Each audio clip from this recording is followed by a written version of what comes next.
But so that I think I sent you the other day. I don't know if I sent it to you, Ollie, but the I can't remember it might have even been the UK government research, but I don't think it was. I can't remember. But democracy in popular opinion was at an all-time low in terms of sort of like its capacity to deal with the burning questions facing us, and like just what you said in terms of our argument back then, democracy. So like the amazing thing about these books, or particularly Lachlan and Moof, is that it isn't democracy that's the issue here.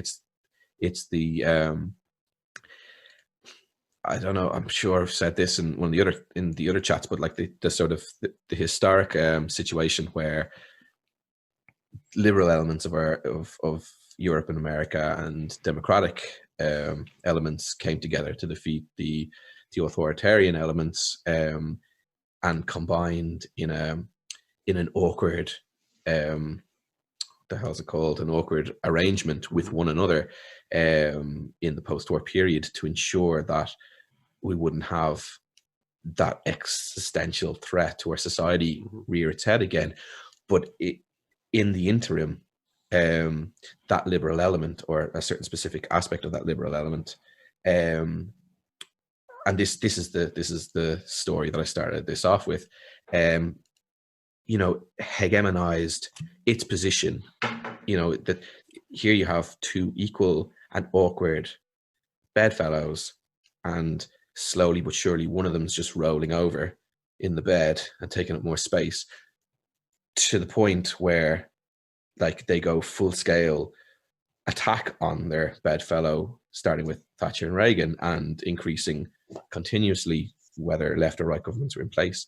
And it wasn't democracy, or lack of democracy, or not lack of democracy, but it wasn't democracy that was the problem. It isn't democracy that's the problem now. It's the lack of democracy that we don't, or people that by and large don't realize has taken place through an overdetermination of liberalism in that arrangement. And I think particularly in the 80s, when Hegemony and Social Strategy was written or published, it was 85. They, even though they were talking about sort of the lack of democracy that's inherent in Marxism, they were pointing this out, or starting to point this out, that you don't need to get rid of liberal democracy. You just need to ensure that a hegemonic project, or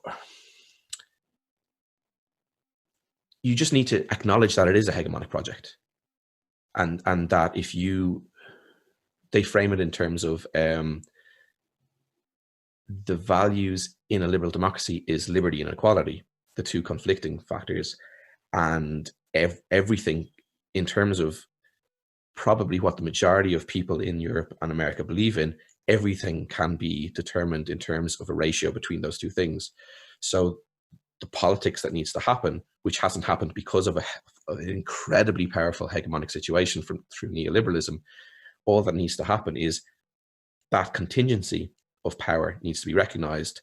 And then depending on what you value, and if you need to recognize that, then you obviously value the other, you politically get behind that other thing and redefine publicly its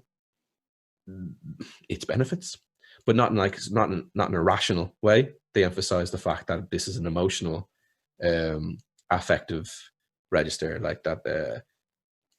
People, I mean, this goes back to Freud again. People are looking to express a social division, and